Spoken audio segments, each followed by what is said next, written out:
Hello friends, welcome to Jaisakthi's kitchen and vlogs. Nonstick vessels. இதில் cook பண்ணுறது ரொம்ப easy, இதில் க்ளீன் பண்ணுறது ரொம்ப ஈஸி.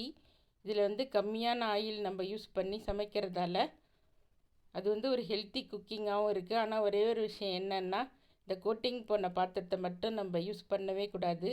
ஏன்னா கோட்டிங் போன பாத்திரம் யூஸ் பண்ணால் கேன்சர் வரும்னு சொல்கிறாங்க. அதனால் நம்ம யூஸ் பண்ணுறதுக்கு முன்னாடி இதெல்லாம் சீசனிங் பண்ணி தான் யூஸ் பண்ணணும். இன்றைக்கி இந்த வீடியோவில் இந்த பாத்திரத்தெல்லாம் எப்படி சீசனிங் பண்ணி யூஸ் பண்ணணும் அப்படின்றத பார்க்க போகிறோம். நான் இன்றைக்கி நிர்லான் நான்ஸ்டிக் கடாய் எடுத்திருக்கேன். அது வாங்கும்போதே இந்த உட்டன் ஸ்பேச்சுலாவும் நைலான் ஸ்க்ரப்பரும் கொடுத்துருக்காங்க. அதாவது நம்ம இந்த பாத்திரத்துலலாம் உட்டன் ஸ்பேச்சுலா தான் யூஸ் பண்ணணும், இல்லைன்னா சிலிக்கான் ஸ்பேச்சுலா யூஸ் பண்ணலாம். அதே மாதிரி மெட்டல் ஸ்க்ரப்பர் யூஸ் பண்ணக்கூடாது, நைலான் ஸ்க்ரப்பர் தான் யூஸ் பண்ணணும். இதெல்லாம் யூஸ் பண்ணும்போது ஸ்க்ராட்ச் விழாமல் இருக்கும். ஸ்க்ராட்ச் விழுந்துடுச்சுன்னா அந்த கோட்டிங் போயிடும். கோட்டிங் போன பாத்திரத்தை நீங்கள் எக்ஸ்சேஞ்ச் பண்ணி புதுசு தான் வாங்கி யூஸ் பண்ணணும். இப்போ இந்த கடாய் எப்படி சீசனிங் பண்ணுறதுன்னு பார்க்கலாம். நிர்லான் கடாய் நான் வாங்கியிருக்கேன். இதை சீசனிங் பண்ணுறதுக்கு ஃபஸ்ட்டு இதில் ஆயில் அப்ளை பண்ணிக்கோங்க. ஒரு 3 ட்ராப் ஆயில் சேர்த்துட்டு ஒரு டிஷ்யூ பேப்பர் இல்லைன்னா ஒரு நைலான் ப்ரஷ் வச்சு இந்த ஆயிலை கடாய் ஃபுல்லாக அப்ளை பண்ணிக்கோங்க. ப்ரெஷ்ஷாக இருந்தாலும் சரி, கரண்டியாக இருந்தாலும் சரி, மெட்டல் நீங்கள் யூஸ் பண்ணவே கூடாது. Nylon brush, nylon scrubber, wooden spatula, silicon spatula இவ்வளோ தான் நீங்கள் யூஸ் பண்ணணும். இப்போ இந்த ஆயில் அப்ளை பண்ணிவிட்டு ஒரு 5 மினிட்ஸ் அப்படியே வச்சுருங்க. 5 மினிட்ஸ் கழித்து ஃப்ரெஷ்ஷாக இன்னொரு டிஷ்யூ பேப்பர் எடுத்து இந்த ஆயிலெல்லாம் நம்ம தொடச்சி எடுத்துடலாம்.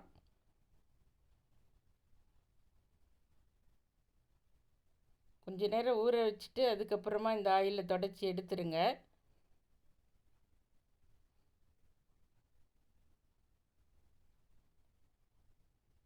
ஆயிலை தொடச்சி எடுத்த பிறகு டைல்யூட்டட் விம் லிக்விட் சேர்த்துக்கோங்க.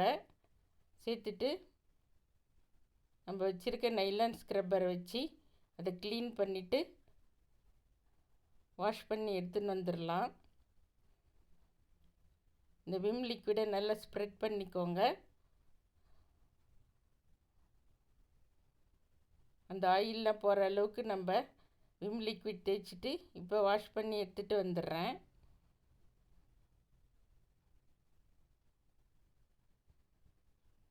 இப்போ வாஷ் பண்ணி எடுத்துகிட்டு வந்தாச்சு. இப்போ இது ஈரமாக இருக்கும். அந்த ஈரத்தை ஒரு ஒயிட் கிளாத் வச்சு நான் தொடச்சிடுறேன்.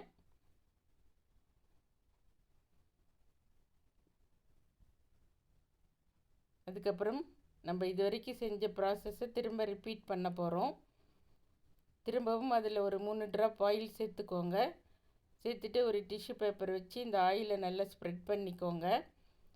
இது ரொம்ப எஃபெக்டிவான மெத்தட். நான் இது வரைக்கும் எல்லா நான்ஸ்டிக் பாத்திரத்துக்கும் இந்த மெத்தடை தான் ஃபாலோ பண்ணி சீசனிங் பண்ணுறேன். என்னுடைய நான்ஸ்டிக் பாத்திரம்லாம் ரொம்ப நாளைக்கு லைஃப் நல்லா இருக்குது. ரொம்ப நாளைக்கு கோட்டிங் நல்லாயிருக்கும் என்னோடய நான்ஸ்டிக் பாத்திரத்தில். அதுக்கு காரணமே இந்த சீசனிங் தான். இப்போ இந்த ஆயிலை இன்னொரு ஃப்ரெஷ் டிஷ்யூ வச்சு தொடச்சி எடுத்துடலாம். ஒரு 5 மினிட்ஸ் ஆயில் ஊறின பிறகே தொடைங்க. ஏன்னா அந்த ஆயில் கொஞ்சம் பாத்திரத்துக்குள்ளே இறங்கி அதனோட நான்ஸ்டிக் நேச்சர் நல்லா எஃபெக்டிவாக இருக்கும்.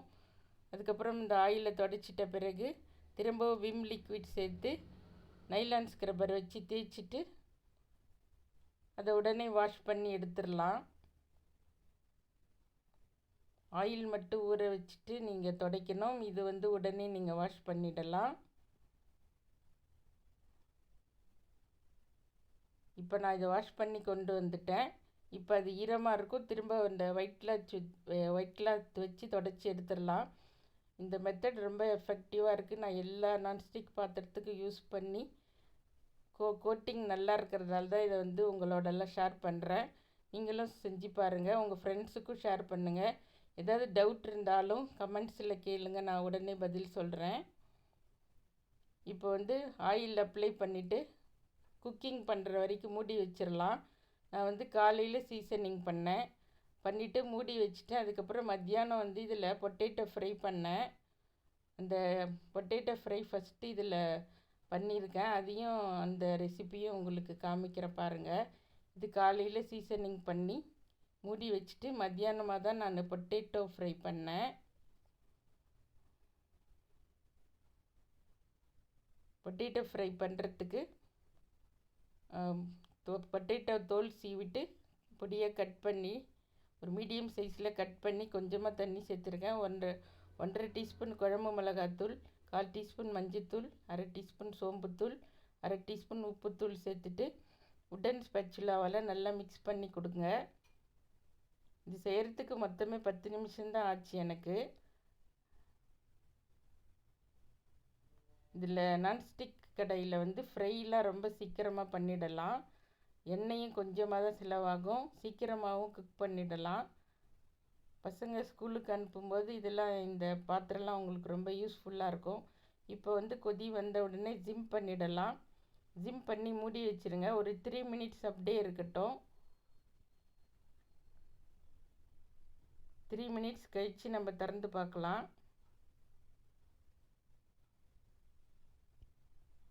3 மினிட்ஸ் கழித்து திறந்து பார்க்கலாம். 50% நல்லா வெந்திருக்கு. இந்த ஸ்டேஜில் தான் நம்ம ஆயில் சேர்க்கணும். ஒரு 3 ஸ்பூன் ஆயில் சேர்த்தா போதும். இது ஒரு மீடியம் சைஸில் 4 உருளைக்கிழங்கு எடுத்திருக்கேன். இதுக்கு ஒரு 3 டீஸ்பூன் ஆயில் தான் நான் சேர்த்துருக்கேன். இப்போ திரும்பவும் மிக்ஸ் பண்ணிவிட்டு லிட் போட்டு மூடி 3 நிமிஷம் ஜிம்லே வைங்க. இதில் தீயவே தீயாது, அதே சமயம் நல்லா கிறிஸ்பியாக ரோஸ்ட் ஆகும். அதான் இதில் இந்த பாத்திரத்தில் இருக்கிற அட்வான்டேஜ். ஆனால் நீங்கள் இந்த பாத்திரம்லாம் கோட்டிங் போகாமல் கேர்ஃபுல்லாக யூஸ் பண்ணுங்கள். அப்படி கோட்டிங் போயிடுச்சுன்னா நீங்கள் அதை எக்ஸ்சேஞ்ச் ஆஃபரில் போட்டுட்டு புது நான்ஸ்டிக் பாத்திரம் வாங்கி யூஸ் பண்ணுங்கள். எந்த காரணத்தை கொண்டும் கோட்டிங் போன பாத்திரம் யூஸ் பண்ணவே பண்ணாதீங்க. அதான் என்னுடைய ரெக்வெஸ்ட் எல்லாருக்கும். இப்போ 10 மினிட்ஸ்லேயே நம்ம கிறிஸ்பியாக ஃப்ரை பண்ணிட்டோம். இதுதான் நான் இந்த கடாயில் பண்ணுற ஃபஸ்ட்டு குக்கிங்கே எவ்வளோ பர்ஃபெக்டாக வந்திருக்கு பாருங்கள். இதை நம்ம கரெக்டாக சீசனிங் பண்ணதால் இதோட கோட்டிங் ரொம்ப நாளைக்கு வரும். நீங்களும் இதே மெத்தட் யூஸ் பண்ணி உங்கள் பாத்திரத்தெல்லாம் சீசனிங் பண்ணி வச்சுக்கோங்க. இந்த மெத்தடை உங்கள் ஃப்ரெண்ட்ஸ் கூடயும் ஷேர் பண்ணுங்கள். தேங்க்ஸ் ஃபார் வாட்சிங்.